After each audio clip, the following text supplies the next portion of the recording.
I never had theme music before. Good evening, everyone. Again, my name is Lynette Reed, Vice President of Planning, Engagement, Arts, and Culture. Let me just say, you could have been anywhere this evening. Thank you for being here. Give yourself a round of applause, whether you're in person, on Zoom webinar, or on Facebook Live. We just want to thank you for being here.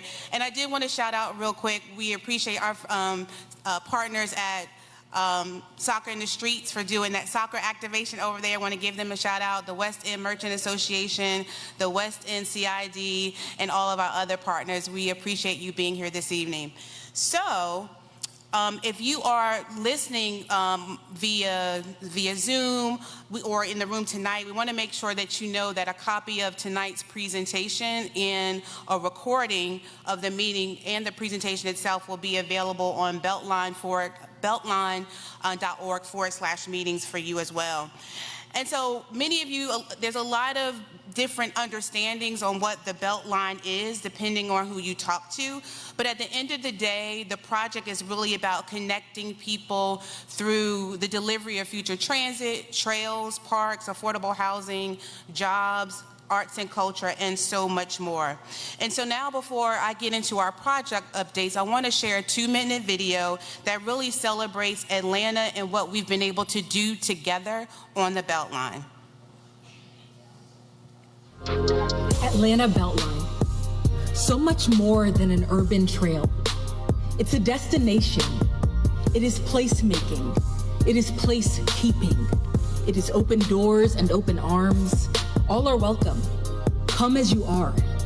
The Beltline is yours. It is mine. It is ours. It is the past stretching through 22 miles of connective trails and transit, propelling into the hope and promise of tomorrow. It's an Atlanta dream. A dream made reality through the power of people. 20 years of generational impact. Impact that is community-centered and legacy-focused. Focused on dreaming, doing, delivering access to opportunity for all. To live affordably, to recreate freely, to commute safely, to create and build for generations to come that business, that body, that community, that art, that city. Together, let's keep creating that Atlanta Beltline, 1 mile at a time. 20 years. Let's give it up for 20 years. So I have the privilege of giving you the project updates. Some of the team members who actually do this work will be in the audience to address questions. So I'm excited to talk about a couple of things that we're doing in arts and culture. This fall, there's been many new offerings to engage local creators along the Beltline, and we're going to highlight a few. That includes Where the Weird Things Are. We hosted that this fall. It was an upside down parade curated by Chantel Ritter and the crew of the Grateful Glutton. We also had this fall our first ever Beltline Bloom Bar. It was a special pop-up floral workshop on the West Side Beltline Connector Trail just across from the Trap Museum, created and curated by Chanel Angeli, which was wildly successful, and we're really excited about that. Additionally, we've had 5 new murals that we've created, including that artists have created. Let me fix that, including new artwork called The Light We Carry, and that's by Chloe Alexander. That's under the Ralph David Abernathy underpass, and that work was really led by the Mayor's Office of Cultural Affairs in conjunction with the National Black Arts Festival as a part of the Bloomberg Thriving Together grant, so we're excited to be a part of that. And then many expressions of art were created with the Atlanta Style Riders. We call it Style Riders, but when I grew up, it was just called graffiti. So that we had a whole weekend devoted to it over the last 3 years, and it brings together the best graffiti crews from all over, specifically Atlanta, and then all over New York and the West Coast as well. And so those are out on the East Coast, on the East Side to enjoy as well. There are also a couple of opportunities for artists coming up. So if you're an artist in a room, a cultural worker, or community resident, there's opportunities to get involved. The first is that we have our artist pre-qualified registry that that is opened up. It's currently open now and will be open through the end of January. And we're looking for visual and performing artists from all spectrums of all disciplines. So please, if you know an artist, please go to the website, submit your CVs so that you can be a part of that. Now, if you're a community member and you're interested in saying, hey, I want to help select the art, I want to be a part of the team that helps curate what happens on the Beltline, we have the Beltline Public Advisory Committee, and so we're looking for new members. We have a couple of vacancies, so be sure to check that out. You can see the QR code there for more information. As it relates to community engagement, we like to think of our team as the front line. And so any aspect of the Beltline, the community engagement team is responsible for engaging the general public and artists like yourselves and residents alike. So this fall, there are a couple of things that we did have an open house around. We are updating our Sub-Area 8 master plan, which was created back in 2005. These plans should really be updated every 5 to 10 years. And so we updated that through an open house at the former West Egg on the west side. And that was really successful. We're also, last weekend, the team was out at the Oakland Cemetery Bell Tower. We are working on an historic and cultural resources study as well. And so that's still underway. So if you may have seen some of those QR codes on your highboys. We're trying to tackle a couple of things tonight. So if you get a chance, be sure to do the QR code, because we are looking at historic spaces or buildings as relates to what Beltline owns, but also we want to identify significant cultural spaces. And being Atlanta residents and from your communities, you know where those spaces are, so please take a moment to do that. And then just in general, a large part of our work involves engaging the neighborhoods, forming stakeholder groups, partnering with community groups alike, really on a myriad of different projects. And so some of the projects that we tackled this fall include Murphy Crossing redevelopment, the Southside Trail, Anota Park, Shirley Clark Franklin Park as well. In case you've missed any of those meetings, you're like, I want to know what's going on, that's right in my neighborhood, I missed that meeting. Just like tonight, a recording of the meeting, the presentation is also available online as well. And then we started an initiative within our staff called Beltline in Action. So we do a lot of work in the community, but we also want to make sure we're a part as well. And so we've been working with House Proud this summer. We helped paint and do some landscaping for a senior in Oakland City. And if you know anything about House Proud, they're really about making homeowners' homes safe, warm, and dry. And so we just helped them this fall in tidying up their warehouse. And there's a lot of work that they do. And so they are a small but mighty group that does a lot of work for seniors. And we're just glad to be a small part of that work. So in terms of economic development, I get to be an economic development person tonight, wherever Calvin is in the room, right? I'm deputizing myself. So we're excited. They do a lot of great work in economic development. So a couple of things. So they've expanded the Beltline Marketplace program from 2 locations to 4 locations, supporting 14 small businesses with an affordable commercial space that is worth a shout out. They've also launched a pilot program which is a $2 million local development incentive fund. And so you'll meet Kelvin shortly as he presents, but stay around to ask questions about that. They've invested over $276,000 in facade improvements for 5 businesses, which is really about strengthening small commercial corridors, but also setting local businesses up for success and to be able to thrive and stay in place. We have something called the Beltline Business Ventures Program, and shout out to a graduate, we see you. And so recently we've graduated 58 expansion-ready business owners, giving local entrepreneurs the tools to grow and, more importantly, remain in their communities.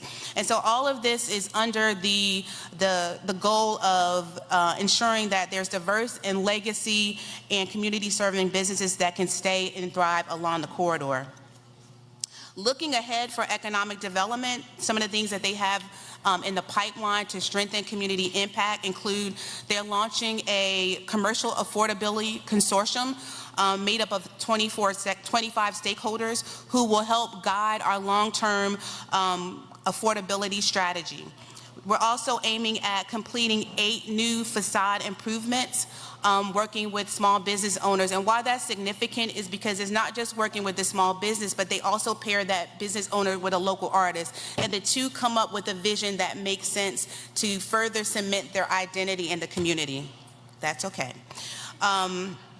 So we're excited about that. And so just want to be a shout out to Kelvin and his team for all the great work they do for small businesses. We have a lot of voices at the table, and we have really great leaders who really advocate for the various groups that we represent. And then as it relates to affordable housing, as Clyde mentioned earlier, we know that the city is going to continue to grow, and affordable housing production remains one of the highest priorities for the Atlanta Beltline. And just like Atlanta, a lot of cities are tackling this challenge. So we have a mandate to preserve or create 5,600 units of affordable housing within our tax allocation district. To date, about 4,331 affordable units have been created or preserved within the TAD. That's the narrow area up there. When you look outside the TAD, now the TAD, outside the TAD is what we call the Beltline planning area. That's roughly a half mile on either side of the trail. Within that area, more than 2,500 units of additional 2,500 units of affordable housing has also been created. So if you look within the TAD, like I mentioned, and then the half mile on either side, since inception, we've roughly created 6,800 units of affordable housing within the Beltline. So we're excited. There's more work to be done. That doesn't solve it all. We understand that. It's also worth noting that over 1,100 of these units are the direct result of the City of Atlanta's inclusionary zoning policy, which requires a certain amount of set aside for units. And that was really created, that legislation was championed by our mayor, Andre Dickens, in 2018 when he served on the council. And of course, none of this can be done in isolation. Like the mayor says, we are a group project, and I think we had that mantra for a very long time too at the Atlanta Beltline. There's a lot of partners that are instrumental in helping us do this work, and especially as it relates to affordable housing. We work really closely with Invest Atlanta, the City of Atlanta, the Department of Community Affairs, Atlanta Housing Authority, and the Development Authority of Fulton County. So looking ahead, just want to walk through what we're thinking is what we're working toward, what's in our pipeline. We're looking at approximately 512 units that are in the pipeline right now. So let me give you a couple of project updates, project specifics, and when I say project, I'm talking about property that the Atlanta Beltline owns specifically. So first, we have 2 developments that have received competitive low-income housing tax credits, and we're working toward closing both of those in the first few months of 2026. The first one is at 579 Garston Drive, and that's in the South Buckhead area in Lindbergh. We will be delivering approximately 130 affordable housing units, as well as 8,000 square feet of commercial space. Similarly, at 350 Chapel Road, which is in the Grove Park area near the historic West End Heights as well, in those communities, that also has a low-income housing tax credit award as well. And we were able to get competitive project-based vouchers, which means that we'll be able to support 50 households with a deeper affordability to get even to the greatest need. And so if you're like, a lot of us, you're like, okay, what does 30% of AMI and 80% of AMI mean? But in this context, if we're saying that the household makes 30% of AMI, we're saying that for a 2-person household, they make $27,000 a year. And so with these project-based vouchers, we'll be able to really get to the greatest need in our community. So we're really excited about that. Conversely, a house making if we look at something at 80% of AMI, that's a household of 2 people making about $70,000. So there's a huge gap in there. And so we're really trying to approach our affordable housing and try to really impact all of the spectrum of need. Also, we are in the first phase of 425 Chapel Road, which is also in that area. These projects are currently in an RFP process. And so we'll have an announcement about the developer that will be selected sometime in the top of the year, so stay tuned for that. We're also working with 356 University Avenue. We're in an evaluation period, so that means that it's gone through an RFP process, instant procurement, so now we can't say a whole bunch about it until it comes through that process. But I will say that we've done a lot of engagement leading up to that, and after it comes through procurement, we will also re-engage the public around introducing the developer, et cetera. So stay tuned for more information on that. And lastly, a quick update on Murphy Crossing, which is right across the trail. We shared the proposed site plan with the community. We've been working very closely with the Murphy Crossing stakeholder community, Oakland City community, and some of the adjacent communities as well, sharing the plan. And so right now that's in a DRI process, or development of regional impact. And once that clears that, then we'll go into our rezoning. And then we'll have a series of more engagements around that. So that is my update for affordable housing. You're welcome, Dennis. I'm joking. So I'm excited to share that. And with that, I'll introduce Kim Wilson, who is our Vice President of Design and Construction, to give our trail updates. Kim.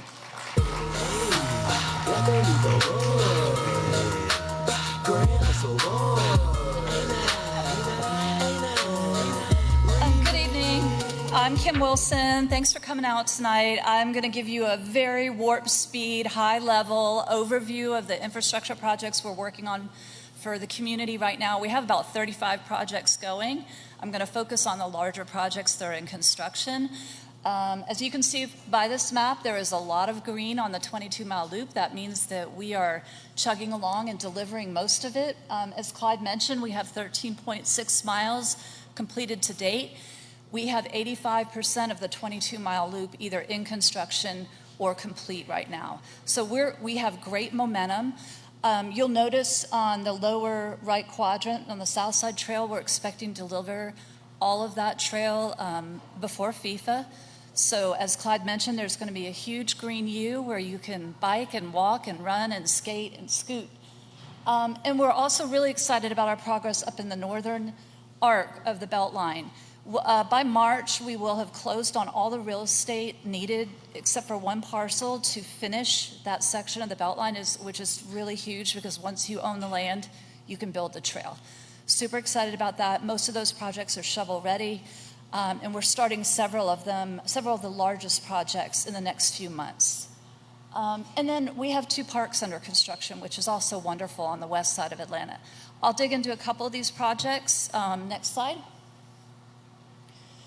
So we delivered 2 projects recently. We finally opened the Ponce Streetscape access point from East Side Trail down to Ponce City Market and the Whole Foods development there. It's a wonderful ADA accessible ramp to get people from the East Side Trail down to Ponce, so we're really happy to have that connectivity delivered to the community. And we also finished a segment of trail on the northwest arc of the Beltline 22-mile loop. So big celebrations in the last couple of months.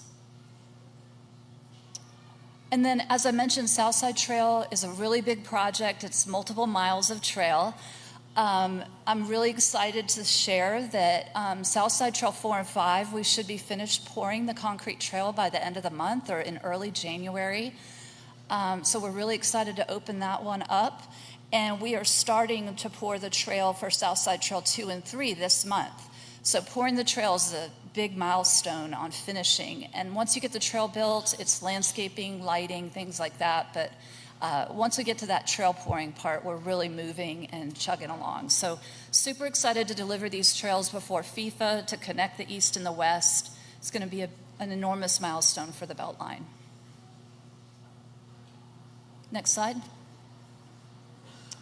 All right, and we also have a segment in the Northwest under construction. You can see that we've almost finished a portion of the trail that is along Peachtree Park Apartments.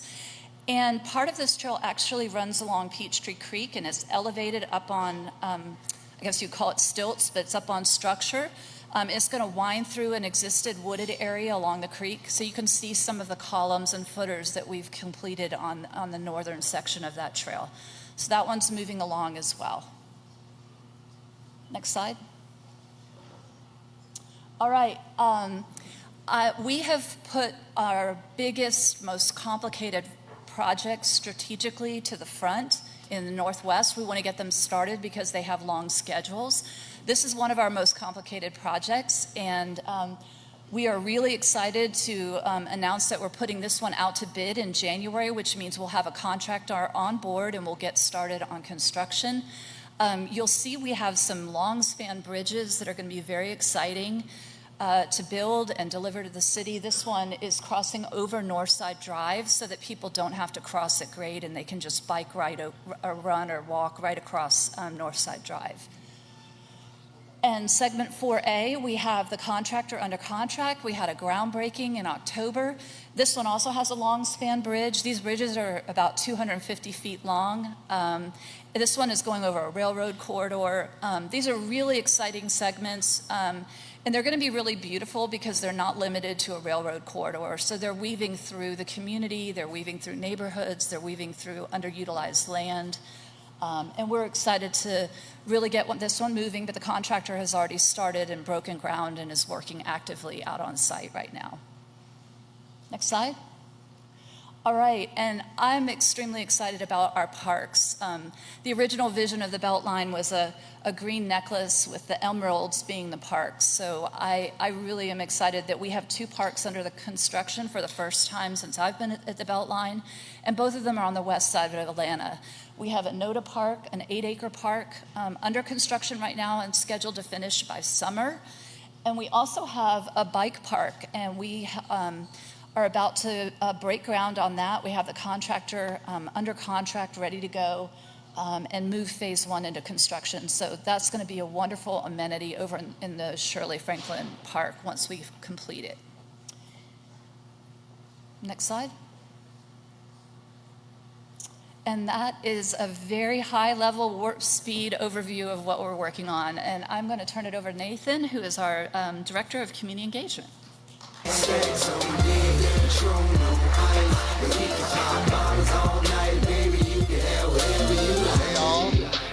All right, I'm excited to see such a full room.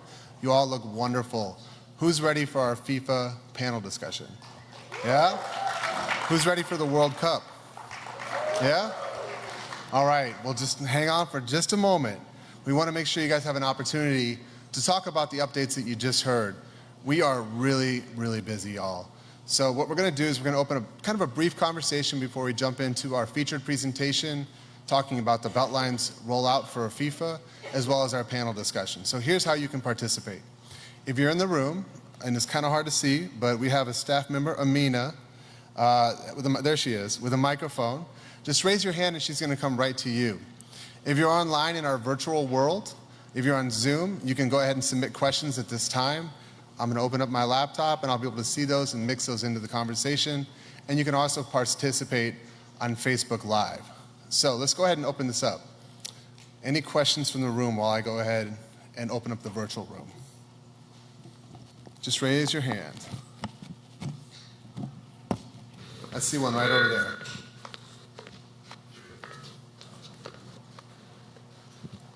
Hi, I'm Susan.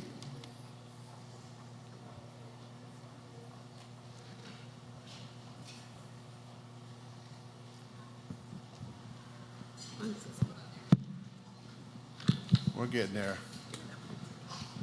Thank you. Little technical problems. Here we go. Yeah, no worries. Hi, I'm Susan Lenning with Ideas United. We're super interested and super excited about the potential with FIFA and the upcoming World Cup and all that you're doing on the Beltline.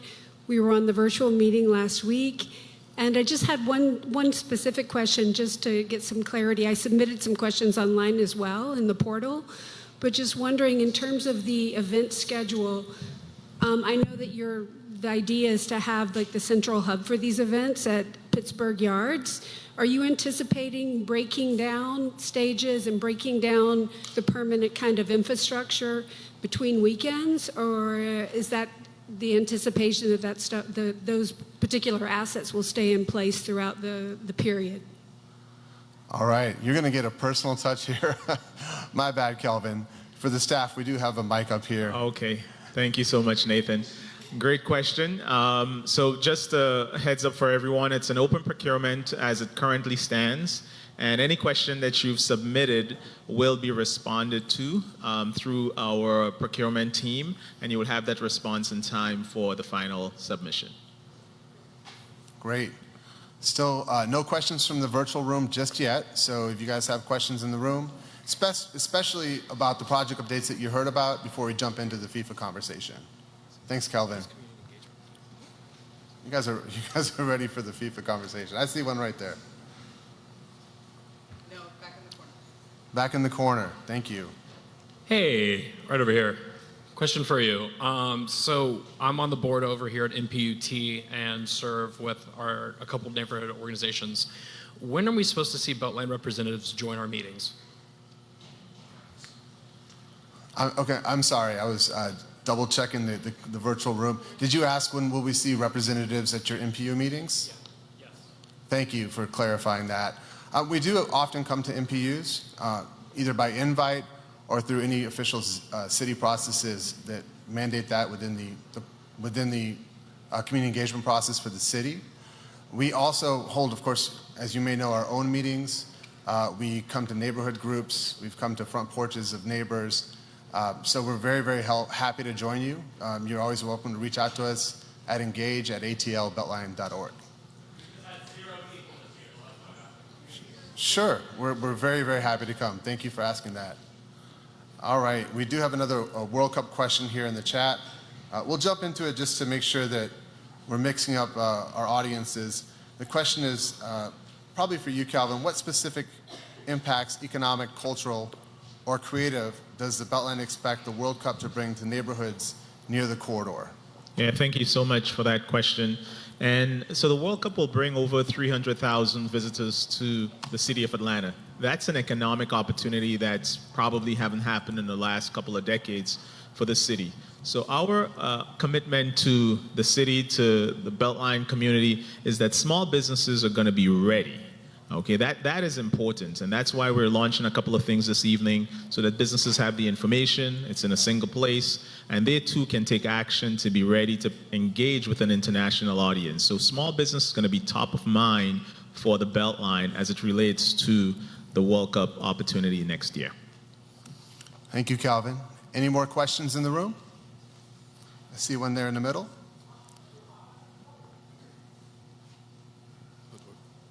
Hello. Yes, we're coming with a microphone. Okay. Apologize, y'all. The lights are bright.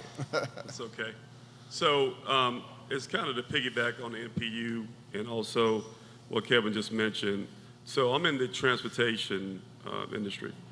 Are we going to see a traffic plan here soon? Maybe it's too soon to talk about that.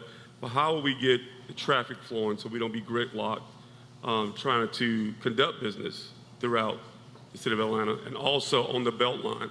How are those two things going to connect? Because I know a lot of people are going to be walking, and we're also going to be driving VIPs and other people around trying to get to from point A to point B. Where's the plan going to be released at? Sure. Joe or Sean, do you want to address that question? And the question really was, what is the plan to get people moving in Atlanta? I know Clyde addressed that. This is an issue that we need to continue working on. An hour and 20 minutes from Buckhead that's crazy. Guys, Sean Green here, principal engineer for the organization. One example of one of the things we're doing is we have a pilot project that we're going to be launching. It's an autonomous transit pilot. It's going to run for about 12 months. Right now we're looking at starting it at around spring. There we go. Yeah, we're going to start this around springtime when we get the vehicles in place and we do all the testing and commissioning and whatnot. So that will run through FIFA. It will link up AU Center with the MARTA station at West End, and it will also provide 2 connections down here to Lee Plus White and link up the Southwest Trail. The intention is to have that run on 10 to 15-minute headways and be able to move people directly from the MARTA heavy rail over to this entertainment district and the infrastructure that Beltline has provided behind it. That's one example of the things that we're doing. There's plenty of other activations that are going on. There's plenty of other operations planning that Atlanta DOT is working with Georgia DOT and the other suburban cities and counties to really try to wrap our brains around this thing. But specific to Beltline, that's one of the things that we've got going. Hopefully that answers the question. Thank you, Sean. The next question I'm going to direct to Kim. This is from our virtual Zoom audience. Are there any lessons learned or corrections where construction has caused problems? For example, Ponce de Leon, beautification project and traffic impacts there, or Monroe Crossing at 10th. What can we take forward for future projects of that nature?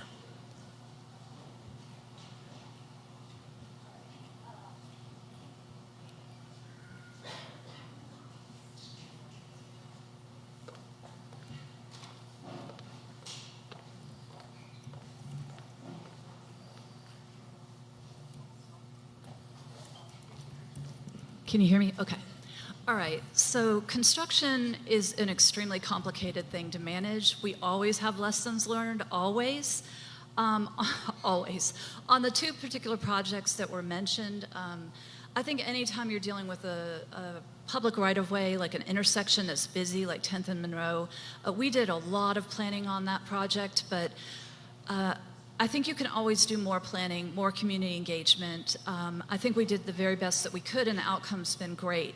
On Ponce Streetscape, it took us, over a year to get our permits on that job. So we have been trying to be a lot more aggressive earlier on getting permits on projects. And also material deliveries. With the economy the way it is, with tariffs and everything like that, we've been very aggressive about purchasing steel in advance. So for example, the two bridges that I showed tonight, we purchased over $500,000 worth of steel already, and that was almost a year ago before the tariffs went out. And that saved the taxpayers money, and it also makes sure that we have the steel in hand so that when we're ready to build the bridge, we can build it. So I think the biggest lesson learned for construction is being as proactive as you possibly can and anticipating things and trying to get ahead of them so that things run smoothly. But they often don't, and when you're managing many, many projects, there's always going to be a project that has challenges that you have to overcome. Great, thank you, Kim. We're going to take one more question from the room before we make our transition. I see you right in the middle, Amina. Good evening. My name is Plachette Ellis. I'm the Economic Business Development Chair for Castleberry Hill, Art and Community Development Director, and founder of Artistic Logistics. So since the World Cup is coming to Castleberry Hill, how is art and culture and economic development will boost the tourism in Castleberry Hill? Great, thank you for your question. Kelvin, Lynette, we're kind of splitting across two different subject matters here. Who wants to jump in?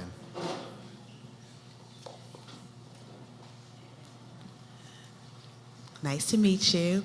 So I don't want to steal all of Kelvin's thunder because a lot of that will be in the presentation, but the objective is through that work, through our artist registry, connecting with a selected event production manager, that we will be able to attract and engage local artists. And that's the way that they would be a part of activations. And so that's the objective. So that's why the registry is pretty important, but not everybody will come through the registry. When we bring on an event production person, they may come beyond that as well. So our goal is to cast a wide net to give as many opportunities as we can. Obviously, we know there's a limited amount of real estate as well. So our partners will be engaging and doing activations as well, but that will be, our objective is to activate Pittsburgh Yard and some other locations. But I don't want to steal all of his thunder because he's about to say it in a moment. But is there anything you want to add to that? Okay. Well, that's probably as good of a segue as we're going to get. That's perfect. So in just a moment, we're going to go ahead and play Dallas Austin's theme song for Atlanta's FIFA World Cup 2026. We're going to follow this with a presentation highlighting the Beltline's activation strategy for the World Cup. And our very own Kelvin Collins will walk us through that, and then we'll get right into the panel discussion.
learning things like every day. Good evening, Beltline. How are you doing? So in just 183 days, the world's biggest stage, the 2026 FIFA World Cup Games kicks off. And the globe will be watching. And when they do, Atlanta will stand tall as a host city. And the Atlanta Beltline will be one of the most visible, vibrant, and accessible ways that visitors will experience this truly great city. My name is Kelvin Collins, but I think by now you've heard that a few times. And I serve as the Economic Development Vice President. And tonight I'll provide you with a glimpse of the World Cup plans that the Beltline has.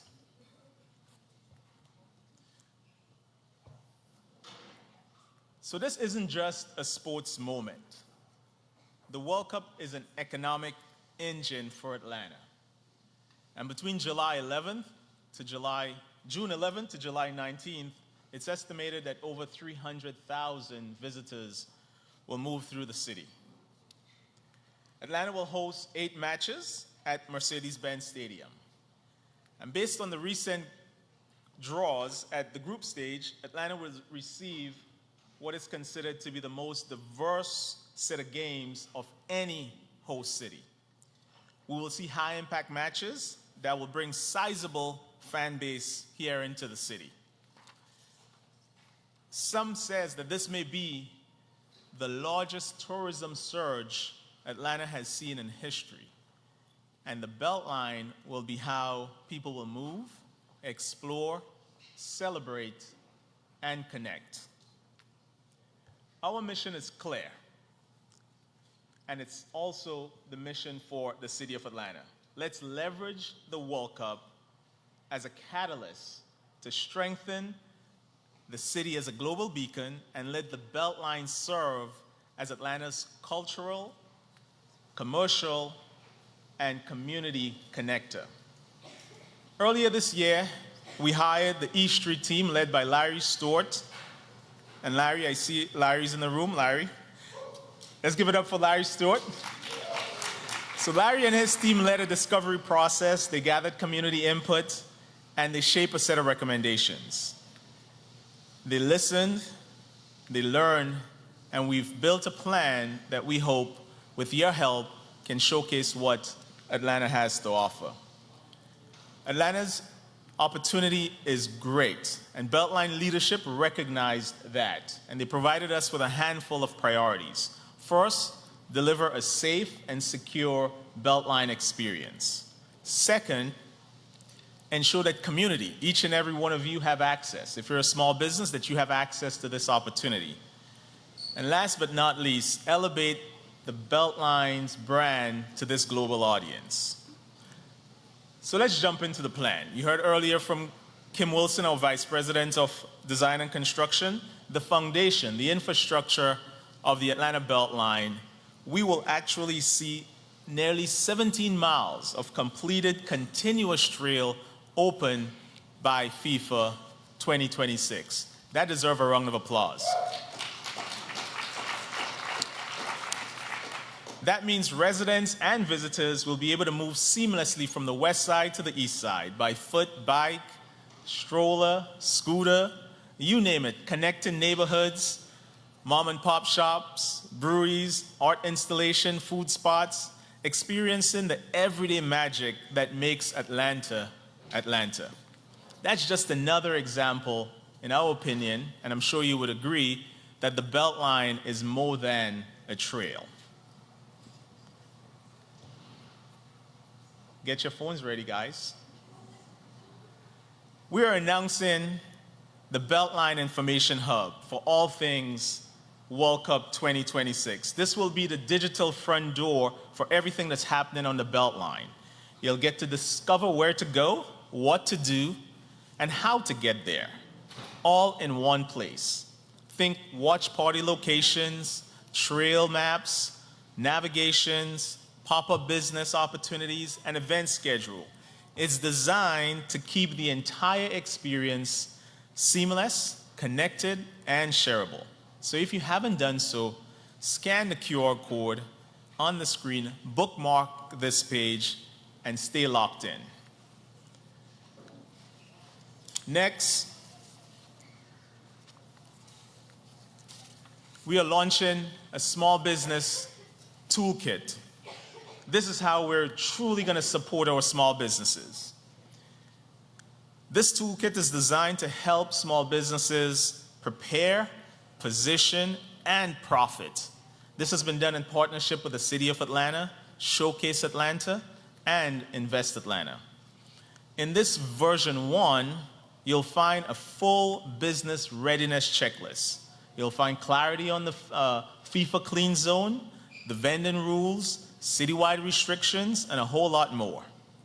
In other words, we're removing the guesswork out of it for small businesses. We want to make sure that everything that you need as a small business is in one place. And yes, if you haven't done so yet, go ahead, download from the QR code, scan it, and if you're a small business, share it with others. If you're not a small business, let small businesses know that if they need information, this is the place to get it from the Beltline Small Business Toolkit. But we're not stopping there. Through our Business Solutions Office, we're offering a Beltline World Cup readiness training. This is an opportunity for small businesses to be trained and prepared for the World Cup. It's an opportunity for them to get trained through our readiness assessment, our tailored curriculum, and our one-on-one coaching. Applications for the next round of Beltline Business Venture will open January 12th. So if you're a small business, again, get ready, and you would want to participate in Beltline Business Venture in the new year. Let's face it, it's not enough for small businesses to just be open for the World Cup. We want them to be ready. We want them, as the kids say, to get that bag. All right? Our support is not going to stop there. In fact, early next year, we will dedicate a consultant to work with the 15 commercial districts that exist around the Beltline. And I believe I see Myrna here from the West End Merchant Coalition. There Myrna is in the back. Groups like the West End Merchant Associations and other CIDs will have an opportunity to receive hands-on help from activation planning to best practice guidance. And you may ask why. Well, I'm happy you asked. We believe that the economic benefits of such a global event should extend and ripple through every neighborhood that is connected to the Beltline. It's about shared prosperity. That is part of what the Beltline believes in. As a quick reminder, introducing the fact that we have Beltline Marketplace, and there may be some businesses that are currently in Beltline Marketplace that are here with us. These businesses are already in place. They're going to be on the Beltline to be able to showcase their wares, showcase their services and their products with an increased foot traffic. In fact, a global audience. Right now, there are 14 businesses there at Pittsburgh Yards, at Irwin Street, at Aline, and at Pittsburgh Yards and Freedom Parkway, as I mentioned. These entrepreneurs will be fully prepared to take advantage of what the World Cup brings. This, in our opinion, is economic mobility in action.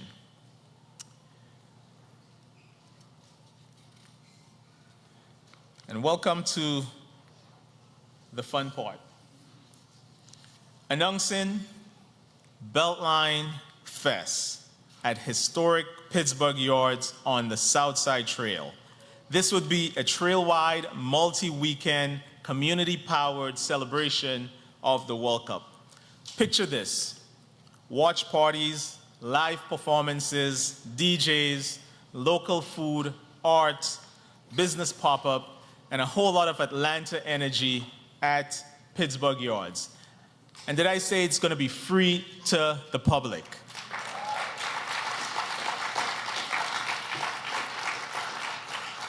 We will activate Beltline-owned 13 acres of land that's on University Avenue, right next to the NIA building or the James Bridges Field. We'll clean it up. We'll transform it into a destination. And we're going to work very closely with the Annie E. Casey Foundation to do that. But the celebration would not be a standalone. We are in early discussion with some of your beloved destinations right here, like Leapless White, like Pond City Market, like Krog Street Market, to build a connected circuit of celebration across the East Side, West Side, and South Side Trail.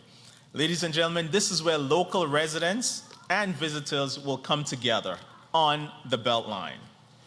We're essentially turning the Beltline into Atlanta's front porch to the world. But here are the opportunities that exist for community. We're going to invite local makers. We're going to invite artists. We're going to invite performers to bring the Beltline to life. Currently, as you heard earlier, there's an open procurement. We're looking for a full-service production company to manage the entire festival. And in the coming weeks, keep an eye out. We will have open calls for artists, for food vendors, for retail vendors, and it's all coming soon, so you will have an opportunity to participate.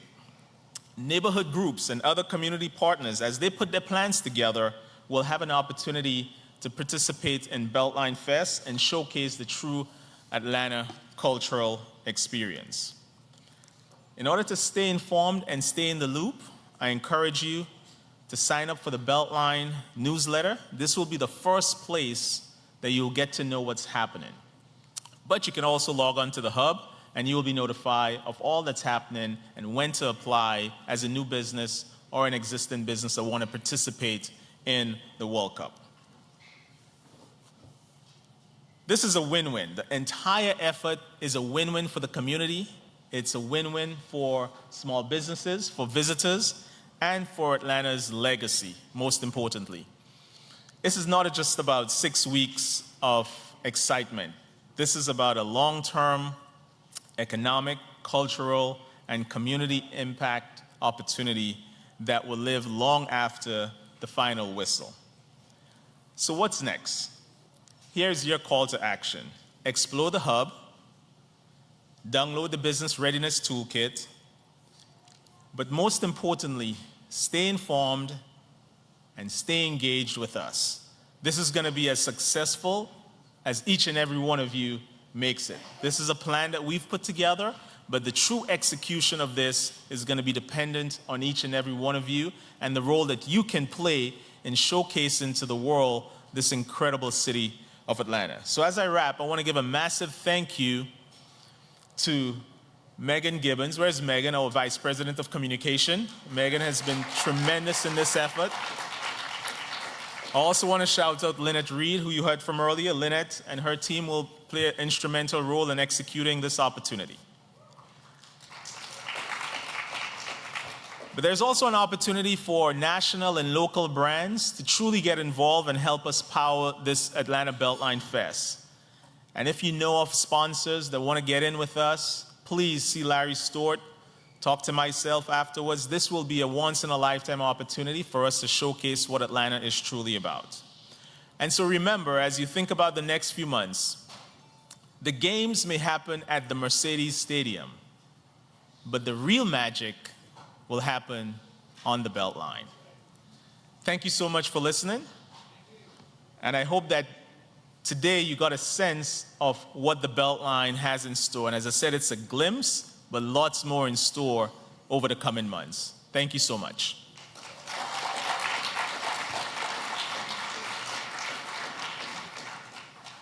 And now let's transition to tonight's panel discussion. The topic is very timely. The Beltline plays a critical role in empowering creatives and the local economy.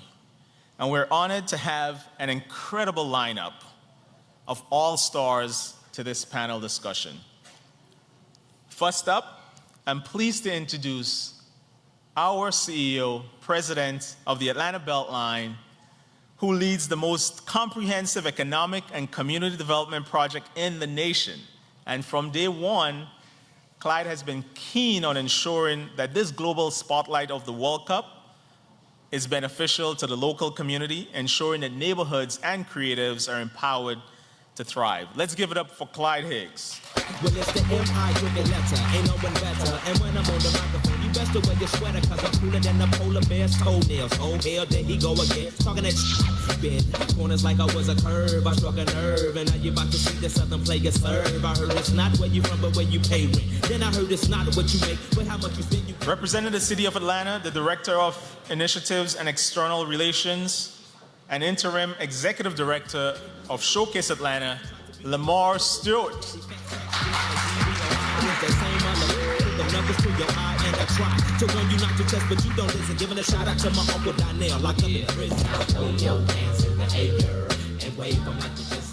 Next up, using the beautiful game to uplift our youth, the Executive Director of Soccer in the Streets, Kasim Ladipour.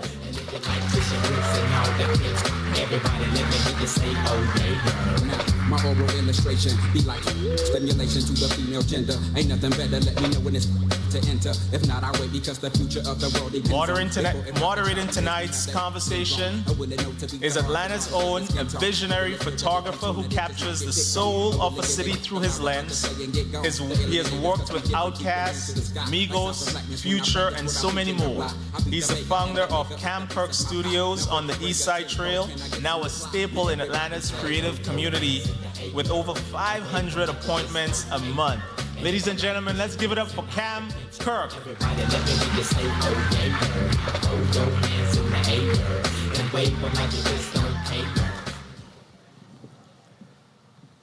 And a true Atlanta icon, Grammy Award-winning producer, songwriter, entrepreneur, cultural innovator, the one and only Mr.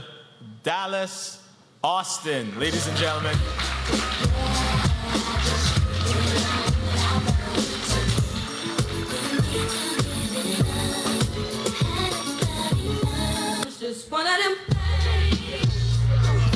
What's up? And with that, I'll turn it over to you, Cam. Sure, we gotta keep the hits going. Had the vibe going, man. We appreciate that. Now, this is a blessing to be here today on the Beltline. How y'all feeling today, though? Y'all good?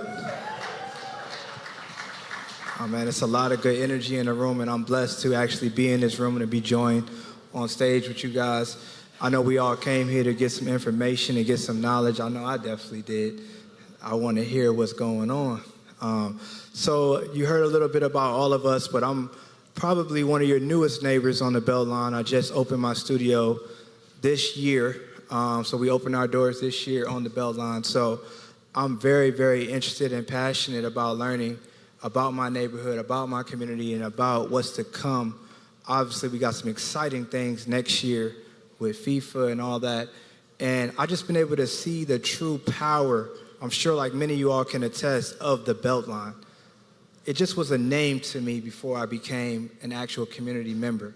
It was a place I just saw people run or grab some food. I had no idea the connections and the magic that was really being created every day on that Beltline until I stepped foot in there. I mean, we step outside of my studio on a good Saturday this summer, I might have saw 10,000 people. And we see people from all over. I've seen people all parts of my career on that Beltline, and it's such a beautiful thing. So I'm blessed and honored to be here. I'm looking forward to learning more about what we have in store for FIFA. How many guys are excited about FIFA? Any Atlanta United fans in the building? Yeah. I love that. Yeah, I played soccer my entire life and had the privilege of really being introduced to that sport as a young kid. My dad's actually in the building. This is my coach my whole life. So Coach Kirkland. But we're excited to be here, and I want to get right into it. I don't want to hold you all too long. We got definitely a bunch to cover with FIFA and a lot of questions that we all want to know. Really, it's just how is this magical moment going to impact the people, the community, the creators here, how we can all play a part in what's actually coming to the city, how we can take advantage of what's coming to the city, and how can we be prepared and make sure that we make the most of our time and how is this all going to impact the Beltline? So I really want to get into that, and I want to start with a question with you, Clyde, if that's okay. So the Beltline is preparing to welcome an unprecedented number of visitors, as we all know. And when we look beyond the excitement of 2026, how will you actually define like success? And how will we look back and be like, this was a win or a success in your books? And what will the lasting impact look like for Atlanta's communities and small businesses once the games are over? Yeah, no, that's a fair question, and we talked about this a lot inside of the Beltline walls about what does success look like after FIFA World Cup leaves.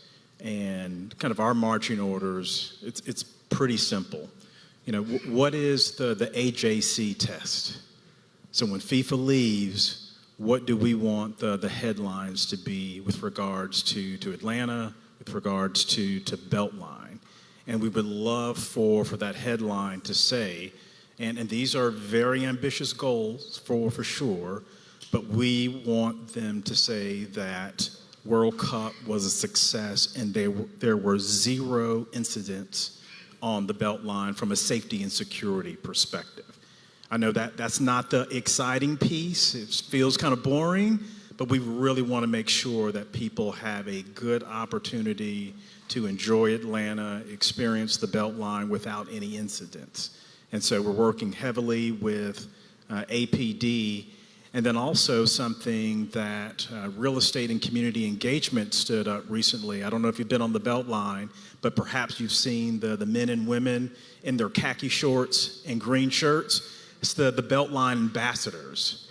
Yes, they have a following for sure, and these are the men and women that are trying to create a great experience on the Beltline.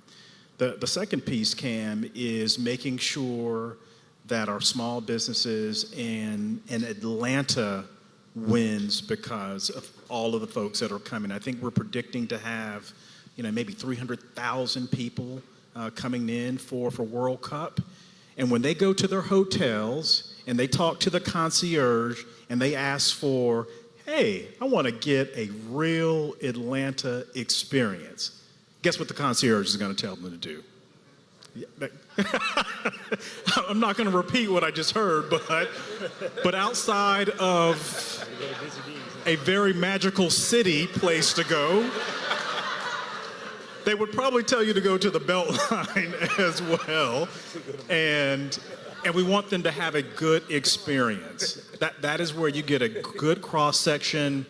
If you look at our data, the Beltline literally is Atlanta from a race perspective, from a gender perspective, from an income perspective. It really is Atlanta at the end of the day. But we want to make sure that our small businesses win economically because of this opportunity. And so that's what you'll see a lot of our efforts focused on. No, we love that. And I've had the privilege of seeing those ambassadors. They do a good job. I definitely, shout out to y'all for sure. Moving on with Dallas, you've obviously been a legend and a pioneer on shaping the sound of Atlanta for so long, and you're the creator of Atlanta's official theme. How do you see Atlanta's history, music, culture shaping the city's identity on the world stage in 2026? And how do you think local creators can play a role in taking advantage of the moment? That's a great question, because the majority of people that's coming for the World Cup know Atlanta for music. And we got to make sure that, I took the mayor and a good team of people up to Nashville a while ago, Invest Atlanta, everybody you could think of that I thought was important. And I said, let's walk around Nashville so we can see everything we're missing in our city, because you can't find music anywhere. So that's a problem. Like, as much time as we spent, not just for us in Atlanta, but starting with Ray Charles and James Brown and, Little Richard and Curtis Mayfield, and the list goes on. The REM, Georgia. So, but you don't see us anywhere. And so I think that one of the things that's going to be very important, which is one of my tasks, that I've kind of signed up for just on my own, is to make sure that they feel music when they hear. They know it's here some kind of way. They can feel all the energy that, they'll come here. I've seen people when we did the 50th anniversary of Hip Hop Museum in the Underground. I've seen people come to that place and go, this is what we've been looking for. Because other than what T.I.'s done with the Trap Museum, thank you, but other than that, you don't see our music anywhere.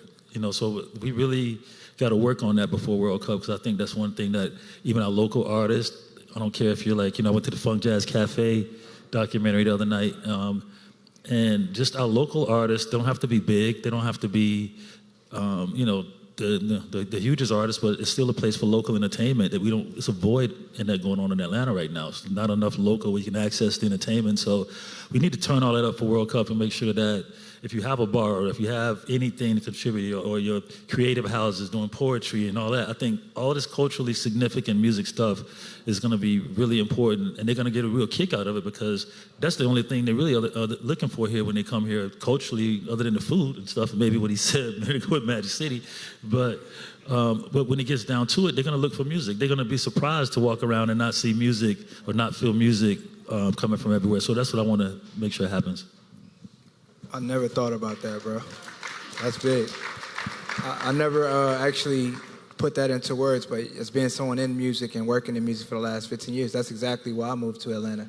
It was the sound that attracted me to this city, and to think about that, that's powerful. I want to be a part of that and help do that. That's big.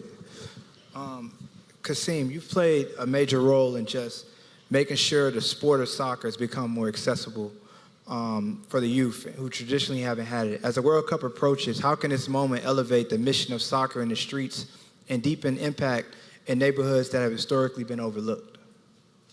Cam, thanks for that question. And it's an important question because, or at least important for me, because I grew up in Atlanta and I had to basically travel all over the city to get quality soccer. And so Soccer in the Streets mission is about creating great opportunities for kids by giving them access to the quality of sport, with soccer in particular being a special sport because it introduces our kids to the rest of the world. And so Atlanta is just an innovative city. I think we have to name that. I know sometimes we have people that are super critical of Atlanta, but Atlanta's leading the charge in a lot of things, music being one, in culture, but also in soccer, right? I don't know if you all know this, but Atlanta United broke a record for the largest attendance in MLS history, and I think it's fourth largest in the world. Think about that.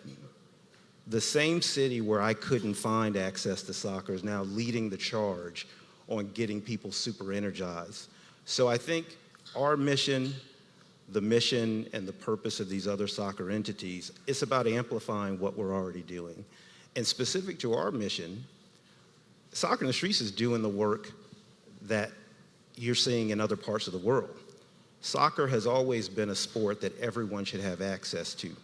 And so the fact that in many neighborhoods around the country, people, if they don't have a certain amount of money or they don't live in a certain neighborhood, don't have access. So Soccer in the Streets is basically here to amplify what everyone else realizes, which is when you want to have access to the sport, you should be able to just walk out of your house, walk down the street, get on a MARTA train or bus, or in this case, walk on the Beltline.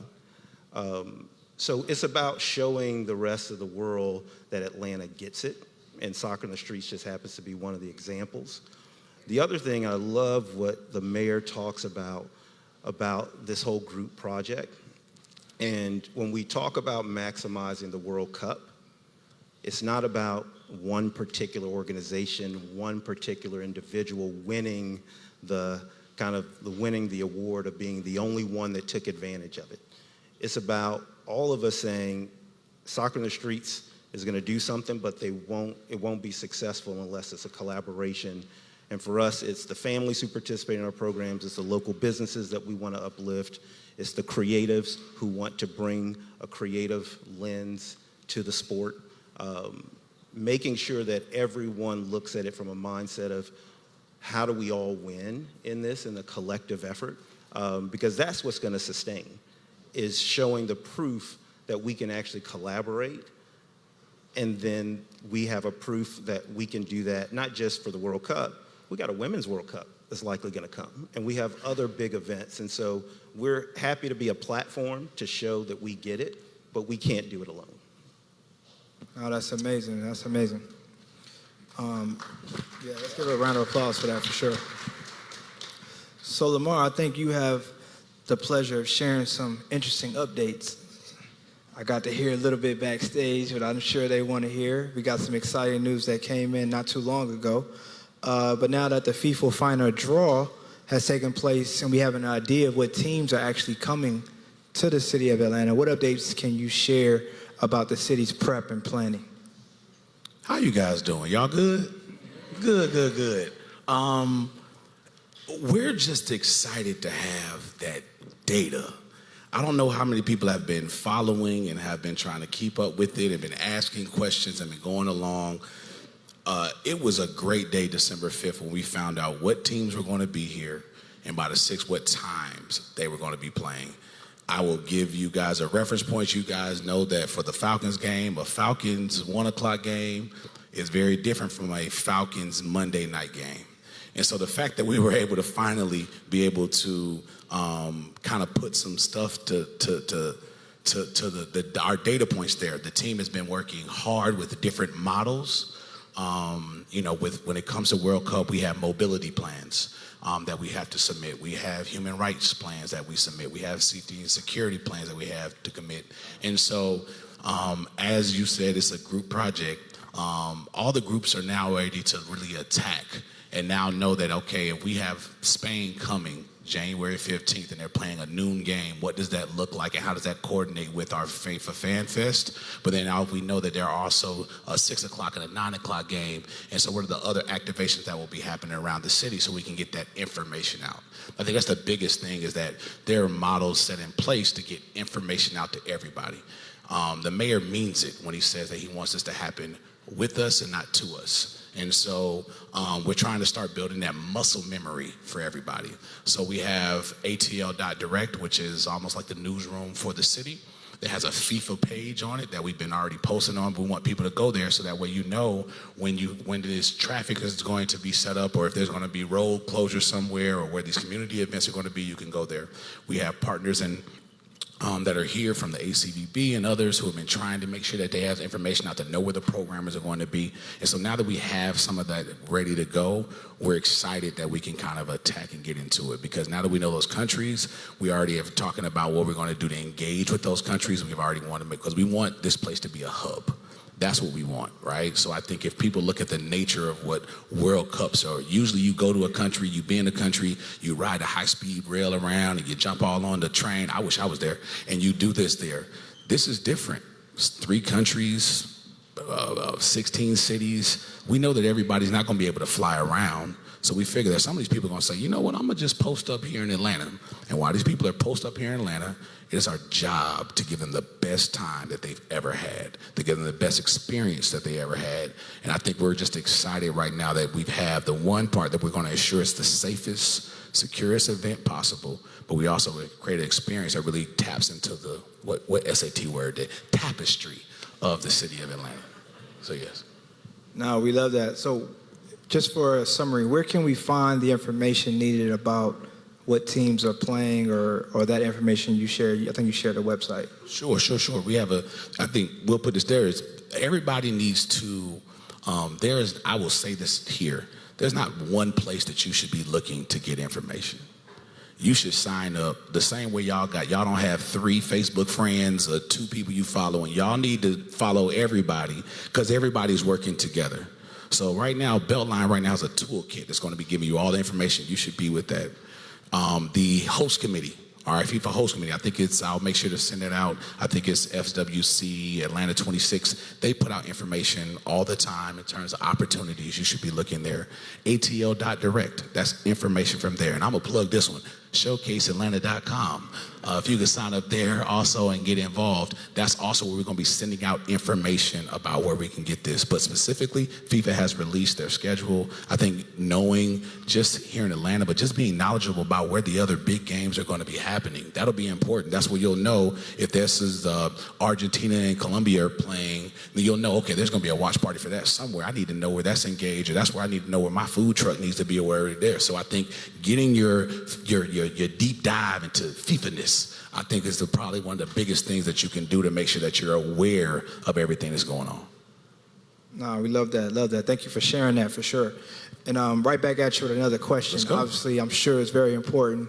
Everybody wants to know. You hear about this influx of people coming here. We want to be sure that everybody's going to be safe and the infrastructure is going to be well maintained and in place.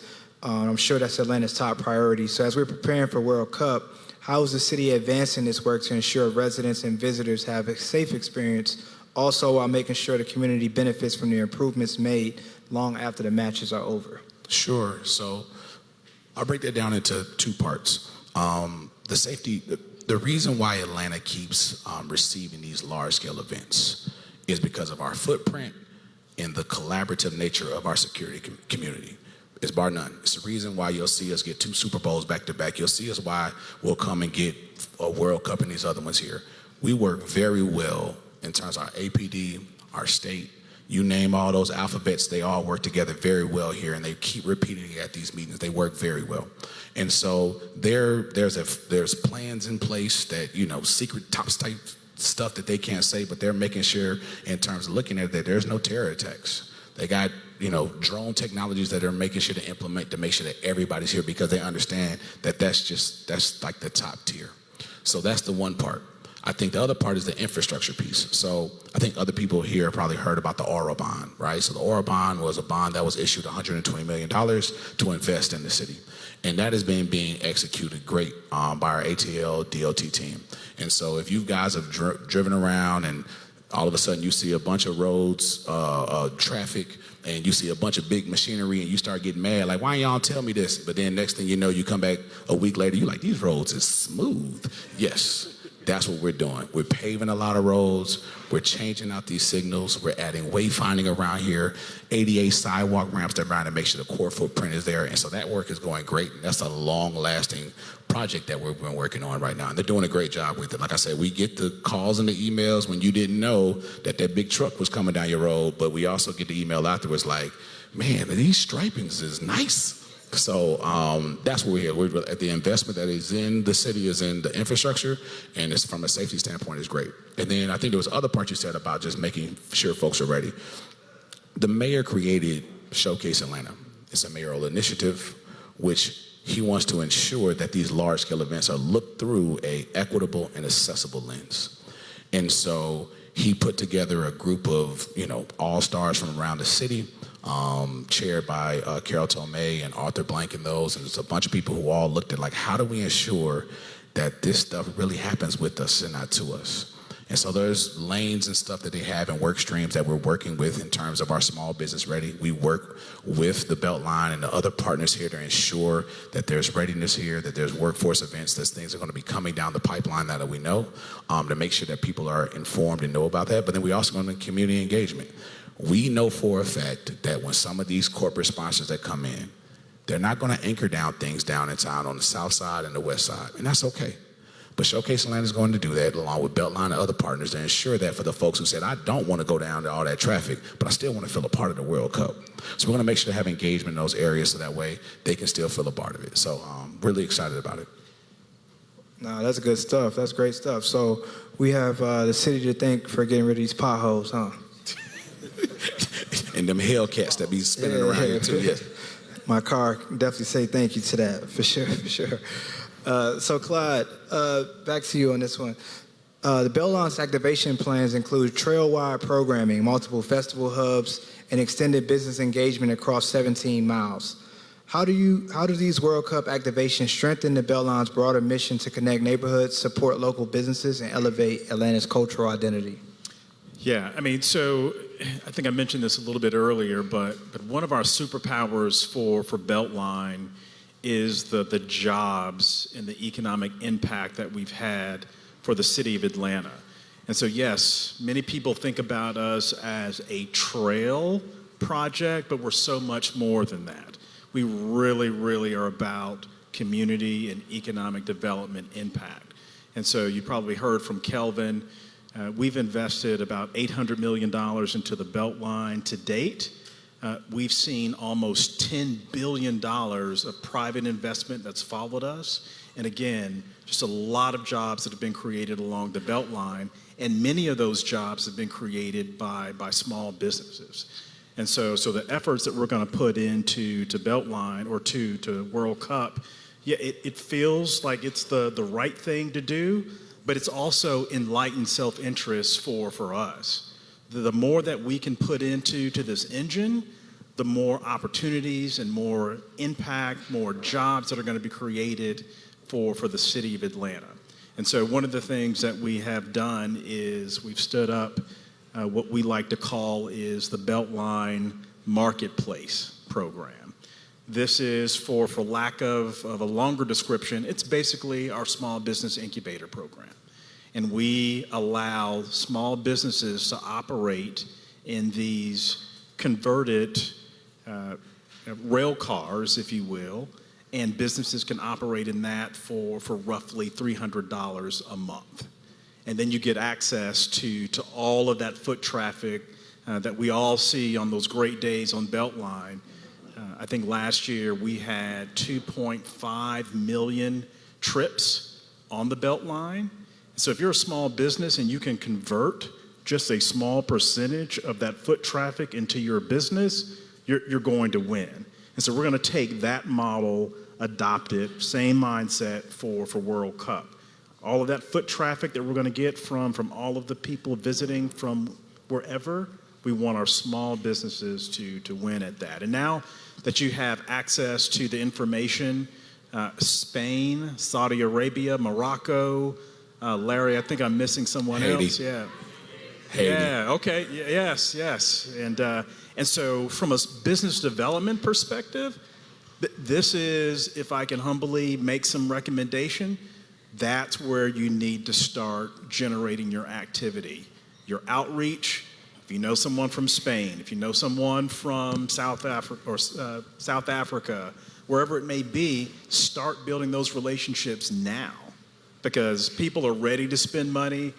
We're having our own efforts. The E Street team, led by Larry and Lakeith, we're having these conversations right now. And once it hits, then we're going to need, 10,000 burgers. We're going to need, whatever that item is, it's going to be at scale. So you just need to be prepared. But having that country list, the draw, I mean, that's probably half the battle right there, that you know who's actually coming to visit Atlanta. No, that's very important. Can we get that list one more time? What you said? Yes, and Lamar's going to help me with this. All right. We got that. Yeah, we got that. Yeah, Spain, South Africa, Saudi Arabia, Haiti, Morocco. We have Uzbekistan, and then we have 2 teams that will have a playoff in March. And Cape Verde. Thank you very much, Larry Stewart. You're a great guy. You have a great face and might be my brother. So yes, great guy. So yes, those are the teams. And 2 more playoff teams that would be awesome. Look at that.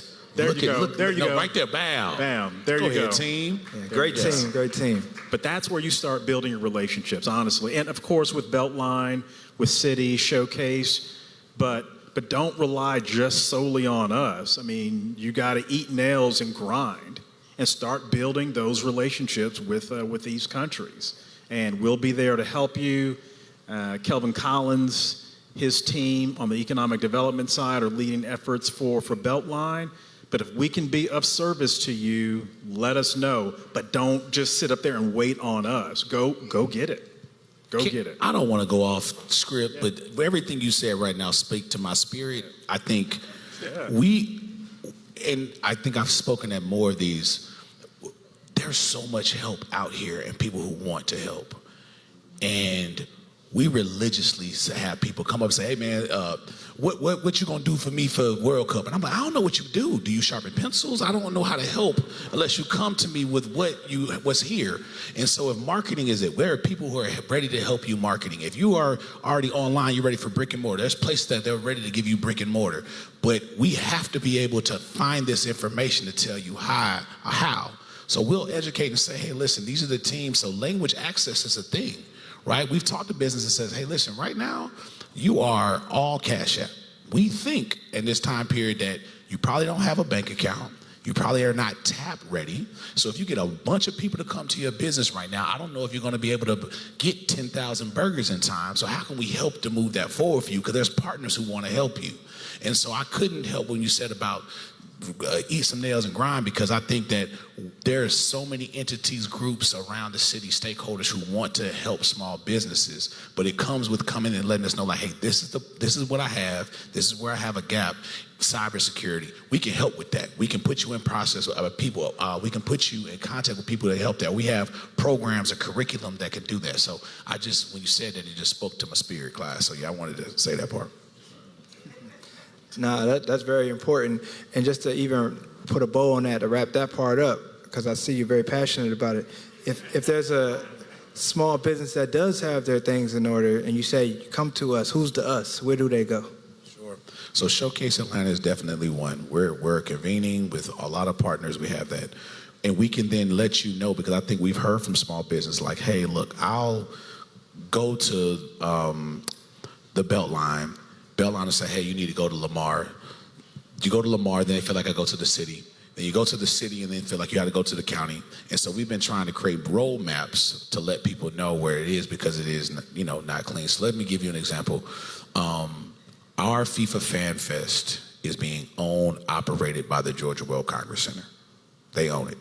They're running it, which means that it's a state entity. Most people don't know that it's a state entity. So we tell people, you need to be, if you want to be involved with FIFA Fan Fest, you need to sign up to be a supplier with the state. Because most people are like, well, I didn't know what that is. Same thing we say there for us, for the city. You need to be a supplier with the city. Oftentimes, I will have, small businesses, let's say DJs will say, y'all always will call and I never get a DJ opportunity, because whether y'all will whisper it, we don't work like the quickest sometimes. So we'll get a call, hey, we got a ribbon cutting and it's in 3 days. I got to call somebody who's in our system at that time to be able to do the DJing. So the people in our systems are the ones that are able to do it. So telling these folks that, hey, when these large scale events, you need to sign up with the state, with the county, with the city.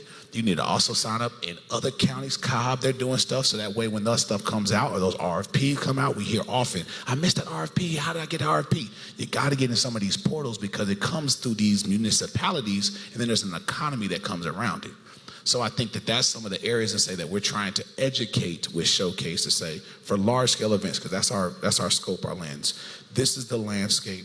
These are the things you should be looking at. These are where sources of funds will be. I think that there have plenty of people out here who have facade grants for some of these businesses that don't know there's facade grants. So you want to spruce up the front of your business, there's grants ready for you to say, hey, let's put a coat of paint on this, prepared, so that way it feels inviting. So we're helping to guide you to where these resources are, so you don't almost feel like, hey, look, I'm in this rat race and I don't know what to do.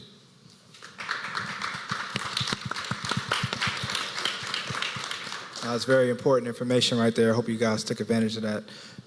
Kasim, with the World Cup bringing its global attention to the city of Atlanta, how can a Beltline become a launch pad of sorts for the youth to, advance in the sport of soccer and just in general?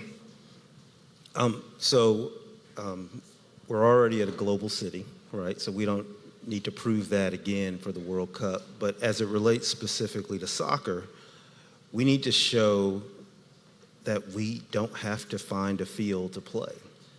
I mean, soccer is a sport that you play it wherever. And I'd love to see kids dribbling a soccer ball on the Beltline. I'd love to see in parking lots and just different spaces where the energy for the sport is just so infectious that it just organically creates spaces for kids to play and adults to play, right? I mean, it'd be great to see some multi-generational action during this period. But the Beltline, I think the Beltline just more than anything needs to remind people that it is an infrastructure that should drive other people to do things on it. Lamar's comments, they resonate with me because I think sometimes we forget the role that the Beltline is meant to play, the role that the city is meant to play, the role that the transit agencies are meant to play. They're not here to give you ideas on how you should take your business or your nonprofit and turn it into something special for the World Cup. They're here to make sure you have a smooth road in preparation for the World Cup. So I think we should be grateful that folks are willing to offer a lot of that information. But I can tell you the way we're looking at things at Soccer in the Streets, the first thing we're doing is we're saying we're going to stay in our lane.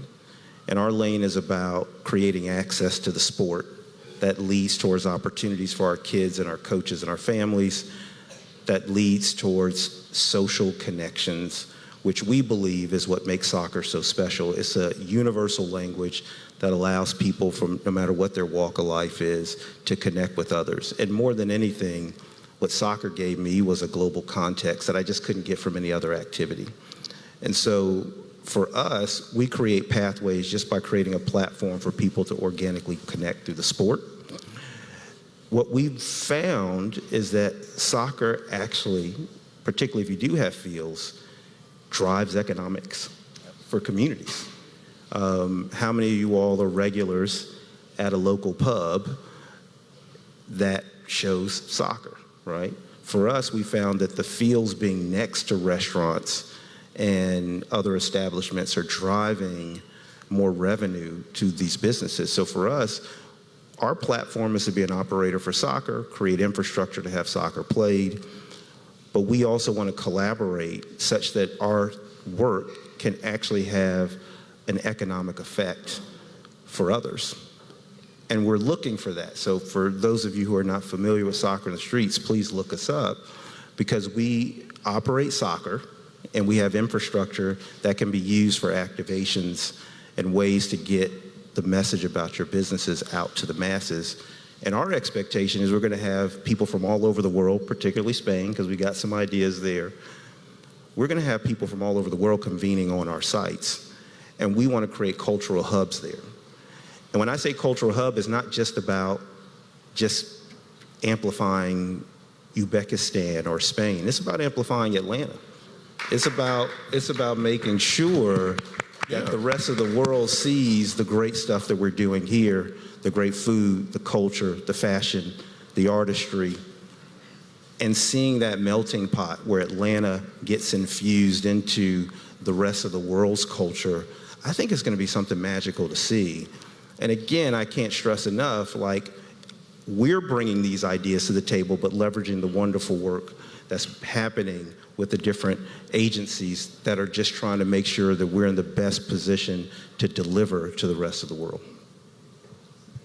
Yes, thank you. Thank you. Very important. I want to make sure we keep Atlanta the focus. So Dallas, last one to you. Obviously, again, as a legend and a pioneer in this space, what do you hope is the lasting impact of Atlanta hosting the World Cup? Well, I hope it's positivity. You know, when we did the Olympics, we had some craziness go on during that time. And I hope we don't have anything like that again, obviously. And I hope that the people that come here really get a chance to, and I think they will, but dive off into the culture, not just go to the Red Bull party or whatever, but be able to go to see what Martin Luther King's church is and go dancing in them JQs and, you know, check out Edgewood and, you know, and still, you know, Busy Bees, and, you know, the music is gonna stay with them, I think, because you're gonna hear so much of it. And like I said, I think they're gonna be excited to be here, and we're gonna do our parts, whether it's concerts, whether it's local acts, whether it's activations and things like that. But we really want them to leave with what people leave with that come to Atlanta, like they've been doing this for years. Like they would come to Atlanta from New York or wherever, Detroit, and they were like, man, the ATL, I'm going back or I'm not leaving. It's one of the two. Most of them said I'm not leaving. That's why the traffic was so bad getting here. But, you know, that warm feeling of the South that we have in every aspect of Atlanta, it's all about warmth in the South. Even when you walk through the airports, you know, people are always talking about how welcoming it is here and how warm it is here and loving it is here and how they speak to you and stuff. So I really think that just a normal person, you know, if you've never been here and you're from Spain or any of the other countries, South Africa, anything like that, and I know what they expect, because obviously they're going to expect music, they're going to expect Future, they're going to expect, you know, all the kids are going to come, the adults are going to come and expect stuff. So, but I think what they're going to get when they get here is what everybody else gets, which is like Southern hospitality. being able to go up and down that Beltline, like you said, it's incredible. I've been here all my life, and I've never seen, I was here being what I thought multicultural before it existed, before we can find it in Atlanta, whether it was bringing Madonnas in town or, being into alternative music or whatever we were doing. But, now when you look at the Beltline, you see all of that and then some. You see France, you see Russia, you be passing by people speaking different languages, and all this is right here embraced by that same Southern hospitality, right? It still feels that way. It doesn't feel like you went into any of their territories. It feels like all these different people found this love for Atlanta, and that's what you see on the Beltline. It's crazy. I spent the whole summer there because we was passing out waters for the water company, and I was just sitting there going, this is insane how, being here and seeing us go through, civil rights on Auburn Avenue, and all the stuff that was done to make it so that we can have all this unity here. It really still, you can feel the existence of the effect that it created because it's so loving on that Beltline. So I hope they take that with them, and I hope they take, that same excitement and that love and spirit that you have, coming to Atlanta. Like soccer and football, I don't know if anybody's ever been to those games overseas or it is a no joke, bro. They're crazy, it's rowdy. It ain't nothing like over here. Atlanta United is very nice and tame, the crowd is great. But overseas, when I've been to these games in France and in Brazil and places, and people are hanging from the light post outside, and they're out there at 7 in the mornings, just going crazy over 1 or 2 points that's gonna happen, right, for the team to win, but this goes on all day long. So I hope the city's prepared for that. And we are. We're prepared. We're ready. We've engaged. We're ready. But yeah, that's what I hope. Everybody really leaves with that love and feeling of Atlanta. Yeah. Well, one thing before you finish, Dallas, to that point, I was at a game in Turin, in Italy, Turin. And you can't just casually come to the game late like we do in Atlanta and then you're just going to stroll to your seat and get it. Like, they're already in the seats ready to go and won't even give you eye contact as you're trying to scoot in to get to your seat. It's like, if you're late, you'll be standing up top. So that's kind of to your point, man. It's a whole nother vibe, but we can get there. We can get there. We're already making strides towards that, and maybe this is a good accelerant to get to that point. Yeah. I want to give one last part that is kind of synonymous with the Beltline, is that so much of this, from a city standpoint, is about how we highlight and we really shine light on our communities. I think we understand that we have these large scale events, but it's hard to get people on that other side of Peachtree. They're just down by the convention center, down by the stadium, but we can't get them to get over to Virginia Highlands, or Little 5 Points, or East Atlanta Village, or these little areas that we know and love, and it's in these trees. There's people who did not know that why we were called a city in the forest. They're I saw the trees, but I didn't think it was tree. I'm like, no, it's trees. And so I think we're trying to do our best during this time period. You said about laying it up to say how we're going to try to promote these communities, right? We have teams that are I think people know that FIFA doesn't play about their IP. Right? Don't mess around with it, right? We have teams who are literally creating, right? The whole city has a whole city look, so that way it can promote these communities and you can have a look to it and you're not confused, can I put the FIFA thing and not put the FIFA thing, or confused stuff that you can own here that promote these communities and can promote each other and how we can do it, because we have to do it together. And so I just wanted to just say that the community part and us doing this together is so important, because I think we're at this precipice of a really cool moment if we do it right. If we engage with each other, talk to each other, we stop bumping heads with each other on some things, I think we'll be great. So outside of that, I'm good. Literally, this is the reason why we're having the Beltline Festival in Pittsburgh. We could have easily done this in Old Fourth Ward, but we're going to have it on the South Side. Right. And so that's right. Yep. So. No, that's amazing. Yes, that's the mindset. Yep. Now, I think all the progress starts with conversations like this. You have to be informed in order to actually progress something forward. So with that, I appreciate you gentlemen. That was incredible. I hope you guys got a lot from that. I want to bring Nathan back up. Take the stage. Let us know what's coming next. All right, another hand of applause for the panel. All right. I want to acknowledge that we've gone a little over time. Do you guys want to stick around and ask just a few more questions from the audience? We want to make sure I have a little interactivity online and in person. Does that sound good? Yeah? Yes. All right, raise your hand if you want to ask a question. Amina will be with you in just a moment. Meanwhile, I'm jumping into the virtual room here. Test. As the CEO and founder of JCO Advocacy Incorporated, it is a nonprofit dedicated to promoting autism awareness and acceptance. I'm interested in how the ongoing projects on the Atlanta Beltline and the plans for the World Cup are being designed to include the neurodivergent population, specifically those on the autism spectrum, with approximately 1 in 36 children and adults in the United States diagnosed with autism. The population represents a significant portion of your target audience. This growing community will benefit greatly from inclusive planning and initiatives. Are there any specific initiatives or considerations in place to ensure that this community can fully enjoy and participate in these experiences?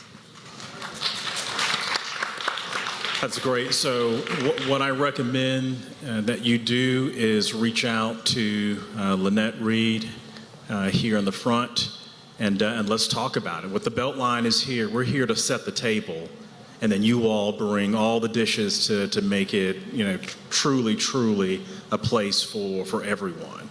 And so again, we don't have all the great ideas, but again, we're going to set the table for groups like yours to get involved. And Clyde, if I can add one thing, I think I talked about it earlier about some of the plans that have to be submitted to FIFA. And so one of the plans is our FIFA Human Rights Plan. And in the Human Rights Plan, it talks about how they want to ensure this is an inclusive, accessible event. And so on our team, Candace Stencil, she's leading that effort with a lot of other people at the table to really go about writing the plan, putting it in there so that way these things can be addressed across the spectrum, right? So we want to make sure that this is something that's inclusive. FIFA is also working with the plan to ensure that on the implementation piece. So from a city side and the host committee side, we do have that FIFA Human Rights Plan, which we're looking to execute and get more information out about that too. Great, thank you. Next question is coming from Zoom. Is the Beltline currently seeking partners who can provide soccer training, programming, or educational content for the local communities? Yes, yes, and yes. And so again, our goal is to be a place for all of those activities. And so if you've got amazing ideas, again, I request that you reach out to Lynette, also Kelvin Collins, and our consultant, the East Street team. We're always looking for opportunities to partner and collaborate. Great. Next question from the audience. Hi, over here to the left. My name is Justice Brown. That's my girlfriend right there, Hiba Heikel. We both own and work with a lot of organizations that are big into community engagement, specifically with young adults from like 18 to 24, actually a little bit older than that as well. And my question for you guys, any of you, is what can we do as young business owners and entrepreneurs to bring as much value as possible to not just FIFA and the World Cup, but the city of Atlanta and the Beltline as well? Yeah. Say that for me one more time. So when you say you have 18 to 24-year-olds, and you want them to be engaged with FIFA, so I'll say there's a few things. One, I would say that get your FIFA-ness. So in terms of one, the culture of FIFA, right? So let's just say making them be at the Fan Fest, right? So I think making sure that's going to be something that's amazing you never see before. I think getting engaged about what's going to be happening around the state. That's going to be awesome. If in terms of employment, right, there's going to be workforce opportunities that are going to be coming up to look because there's staffing up that's going to need to happen. So partners are looking for from a staffing standpoint. There's youth entrepreneur programs. I know they're going to be coming out soon, so being tapped in on that part. That's what I got on my side. Yeah, no, I mean, I think the short answer is Soccer in the Streets, look at our website, see some of the things that we're doing on social media, and just see how you can plug in. I mean, everything is about how do you fill a gap, and would love to learn more and just see how we could work together. Mm-hmm. Thank you. Great. I have another question from the virtual audience. What role can local owners, developers, and real estate advisors play in meeting temporary accommodation demand while still protecting affordability for the neighborhoods surrounding the Beltline? So again, everybody has a role to play, and the question is a little bit broad for me. So, I mean, for developers, for real estate partners, one of the things that they can think about doing is just pop-ups along the Beltline. There's a number of areas that have not been developed. The opportunities to create potential temporary hubs during World Cup. I think there's an opportunity there. There's a lot of opportunity for folks that, for better or for worse, who are going to rent their homes and other places, because you can imagine, I think I heard the number that was out there, we're going to need, I think, 90,000 rooms, and a lot of those are going to be people's personal residence. Again, I'm not advocating that. I know that's a hot topic on both sides, but I think that's definitely an opportunity for people to create some opportunities for themselves, but also create kind of an affordable opportunity for people that are visiting Atlanta. Great, thank you, Clyde. Looks like we're right in the middle. All right, my name is James. I'm a community networker, connector, facilitator. I've seen many of y'all in different places. So my question is, with the World Cup approaching, I had to chat GPT it to make sure it came off publicly correct, right? But with the World Cup approaching, many entrepreneurs want to participate, host activations, but with the current permitting and licensing timelines already long, what concrete steps is the city taking to ensure businesses can operate legally and efficiently during the World Cup? And how will you, or are there conversations talking about streamlining approvals so businesses don't operate dirty? Absolutely. So one of the committees we have is a legislative committee that looks at all the difference from a permitting standpoint, also some other things we're looking at. Should we be extending pouring hours? How do we do other stuff that makes sense during that time period? So yes, it is a part of the committee to say, how do we streamline through this area, make sure that people know where there will be vending, not vending, where those areas will be. So yes, that there is a full committee to kind of go from there. I think some people know that there was a moratorium on some of the permitting that was there. And just to be transparent is that we needed to get a hold on what was coming and knew that we knew the full landscape. I'll say this in this room, we got wind of people who were saying, I'm about to reserve and put in a permit for every park in the city. I'm going to own it. And then I'm going to be the one to either try to push this out to somewhere else, or I'm going to set up, I know that Coke is a sponsor, but I'm going to set up Pepsi Land over here because they'll pay me a lot of money over that. So we wanted to ensure that it was still equitable for everybody who just said, hey, during this time period, I just want to have a family reunion, a barbecue at a park. So how do we still make sure to manage, because other people still have to live during this time period. So coming off of that, we're going to ensure that, people are very clear on the do's, the don'ts, where you can have it. But then also, I want to, for that same reason about the entrepreneurs, I'm going to send to the group, they have a public viewing call monthly, our host committee, to know about this. I'm not sure if everybody knows that if you wanted to do a viewing party, you have to have a viewing party license. They haven't released that yet, FIFA, and so that's supposed to be Q1. But once you start to know where these watch parties and stuff will be at, that's prime opportunity to say where you could look to try to vend or sell your candles or knickknacks or whatever else to be there, but learning where these opportunities will be that aren't particularly like just the fan fest or just this over here to say, hey, listen, I know that there are going to be several watch events or community engagement events around. Let me tie in and put my food truck over here or whatever from there. So yes to your answer. Great. All right. Well, thank you all. That was our last question of the evening. If we did not get to your question, some of our staff will be sticking around as well. You can also email engage@atlbeltline.org. I see the faces out there. Like Matter of fact, let's get this one more because she's burned in there. So please, let's. He's my boss. So. Yes. All right. Hi, thank you so much for your time and this wonderful presentation and panel. My name is Akasha Maples. I'm a brand partnerships expert for E&J Gallo Winery and Atlanta resident.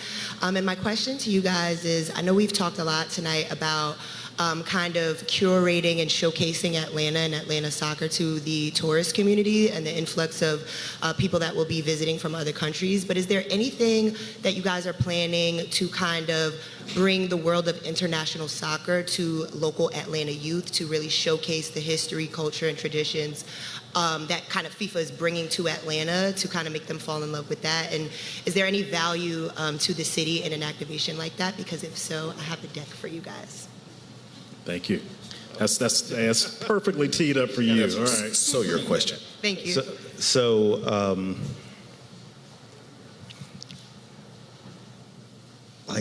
I want to know how to best say this. So, for those of you who don't know soccer in the streets, one of the signature projects for us was Station Soccer, which was our partnership with local municipalities, particularly City of Atlanta, MARTA, our transportation agency, and Atlanta United.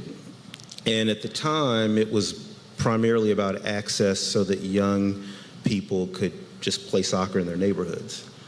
What we learned was that it actually was a platform for basically bringing the world to these neighborhoods. And so we have had the FIFA president visit the West End station.